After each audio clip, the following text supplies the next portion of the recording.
struck the ground with his trident, and water rushed forth in the form of a spring.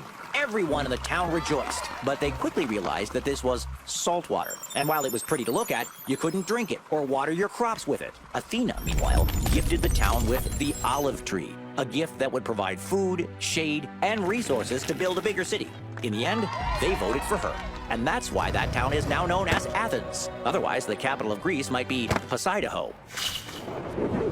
While we're on the subject of Athens, let's talk about Athena, goddess of wisdom, intelligence, war, household crafts, and she has a thing for owls. Now, we know that Zeus is Athena's father, but she actually claimed she didn't have a mother, which is not strictly true. As the story goes, Zeus had been trying to woo a Titan goddess named Metis, who was known for her wisdom. And when he found out she was pregnant, he may or may not have swallowed her whole, which is not an appropriate reaction to learning you're going to be a dad. But for the next few days, Zeus had a terrible headache.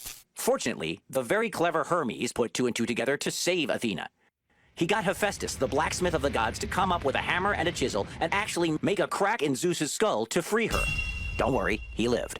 And wouldn't you know, Athena popped right out, fully dressed in a suit of armor, carrying a spear and a shield and ready to dispense wisdom and battle advice. Athena is the goddess of warfare, unlike her brother Ares, the god of war and combat.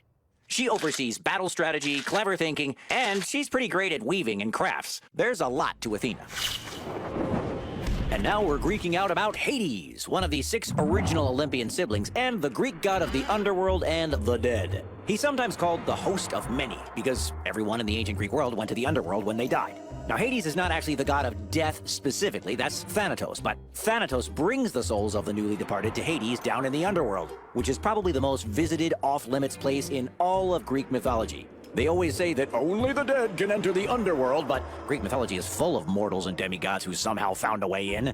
Like the time when Theseus and Pirithous snuck into the underworld and actually tried to kidnap Hades' wife, Persephone. Hades invited them to sit down with him and then trapped them in magical mind-erasing